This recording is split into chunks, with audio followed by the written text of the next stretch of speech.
de cartons rouges parce qu'il y a beaucoup d'ambiance. Mais dans le jeu, je pense que les Bafana, chaque équipe quand même a eu son temps de jeu, a essayé à procéder par des contres.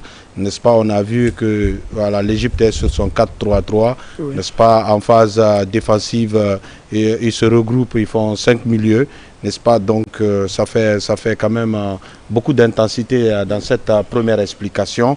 Et face aux Bafana qui peuvent compter quand même sur Foster qui a été très muselé, mais qui est, voilà, il est très remuant, on l'a vu avec une très belle frappe cadrée.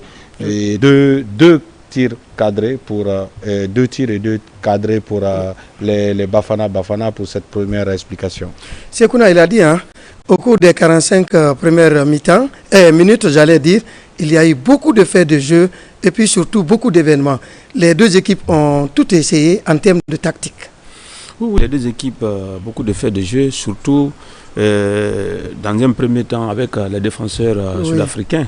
Avec les défenseurs sud-africains, il a parlé de Mokoena tout à l'heure à la 21e minute. Ça aurait pu être un carton rouge sur cette faute sur un attaquant. Après, les défenseurs n'ont pas su se ressaisir parce qu'à la 41e minute, Mohamed Salah a obtenu un penalty, à mon avis, indiscutable. Qu'on aurait dû éviter. Oui, qu'on aurait dû éviter.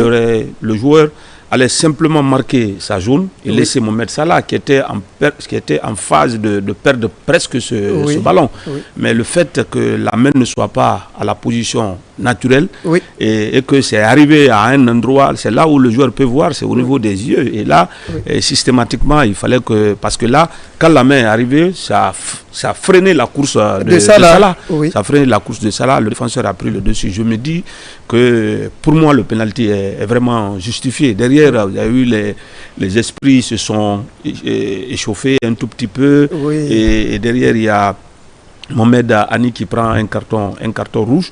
Et comme il fallait s'y attendre, parce que là, les Sud-Africains, sachant que les Égyptiens ont eu un penalty, et donc chaque contact, il faut mettre la pression sur l'arbitre.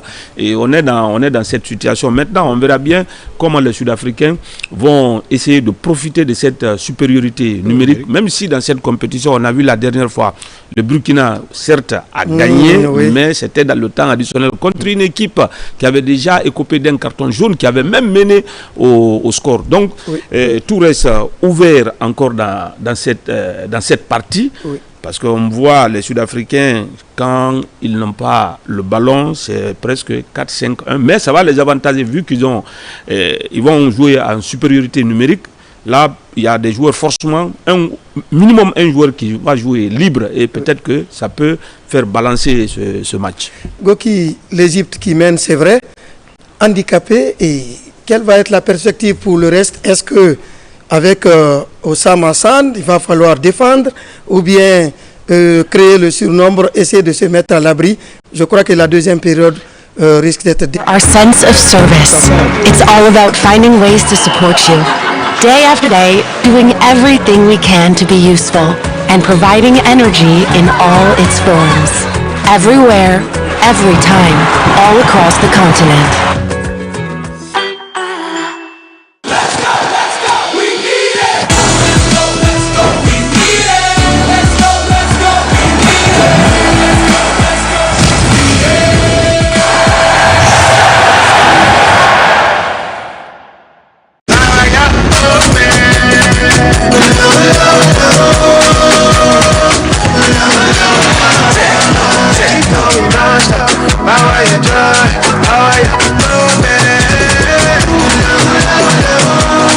Power your moment. Techno, the global partner of AFCON 2025.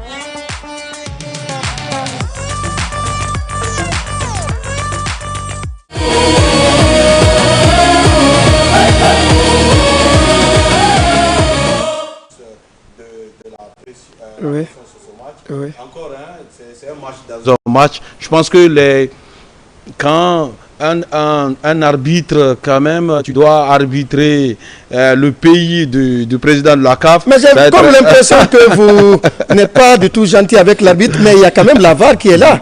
Et le football est devenu aujourd'hui de la netteté, parce que n'eût été la VAR, ce pénalty, on n'aurait pas dû le siffler. Non, justement. Quand même, l'arbitre n'en est pour rien. Il n'en est pour rien. En tout cas, ce que je cherche, peut-être il veut parler le carton de Mokoena. Oui, mais Mokoena aurait pu prendre un carton. Il y a eu la VAR, on a regardé. Oui, mais si la VAR n'a pas interpellé. Non, justement, là, je pense que là-bas, il n'a pas été aidé par la VAR. Voilà. Mais sur vous le penalty, que l'homme est toujours au centre des décisions.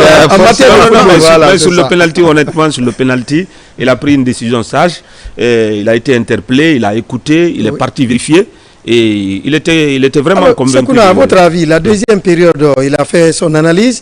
Ça va ressembler à quoi? Une équipe égyptienne qui va se recroqueviller. De l'autre côté, on est en surnombre. Et puis, ça va être une attaque à outrance. Oui, forcément, les Sud-Africains, ce qu'on a dit, il y aura forcément un électron libre, parce qu'on joue à 11-11 là, normalement, mais quand vous jouez à 10, forcément, il y a un joueur qui peut toujours, à chaque fois, créer le surnom. Et l'entraîneur Hugo Bross, c'est un entraîneur sud-africain, c'est un entraîneur, vous le savez, qui est passé... C'est un grand tacticien. Ouais, tacticien qui est passé en 2017, qui a donné la coupe au Cameroun avec une équipe décimée. Justement. Il faut le dire de passage. Voilà, justement, donc ça veut tout dire, il a déjà un vécu, non seulement d'une manière générale du football, mais aussi du football africain en particulier. Et en pareil cas, il sait qu'il va lancer un attaquant. Il va lancer forcément un attaquant pour essayer d'étouffer la défense égyptienne. Ça va être obligatoire pour lui. Et donc peut-être libérer un tout petit peu Foster. On le sait qu'il est en tenaille avec les défenseurs centraux égyptiens. Même si Foster est parvenu, les 2 tirs cadrés, c'est l'œuvre de Foster, 2 tirs, 2 cadrés. L'Égypte a tiré 3 fois.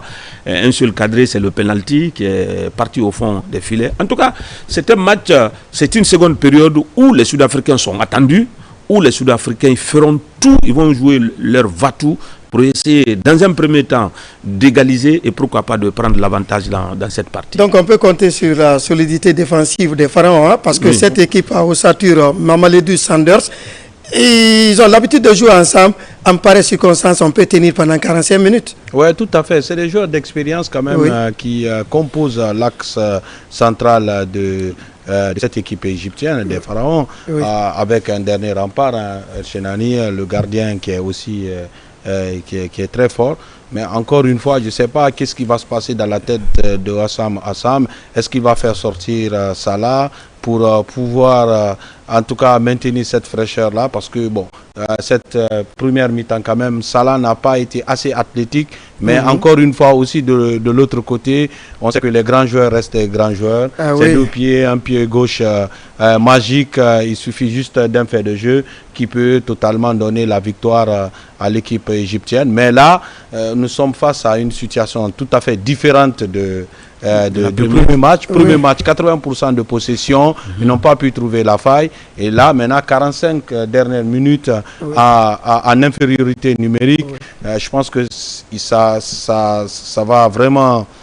ça va percuter, et Foster et Apolis et Moreni, je pense qu'ils vont mettre beaucoup plus d'intensité. Et carton jaune, en tout cas pour Mokoena, qui doit faire très très attention et pour ne pas tomber dans les nasses et bafouer leur match. Voilà, on va repartir à Gadir, les 2 équipes sont déjà sur l'heure du jeu. Sekouna, en 10 secondes, la touche des entraîneurs, on peut le sentir. Ah oui, bien sûr que oui, on peut le sentir là. Du moment que l'Égypte va jouer à 10, Osam sera obligé de réaménager. De l'autre côté, Hugo Bross aussi fera la même chose pour obtenir l'égalisation. Sans être géomancien de votre côté, l'égalisation est possible ou bien le statu quo?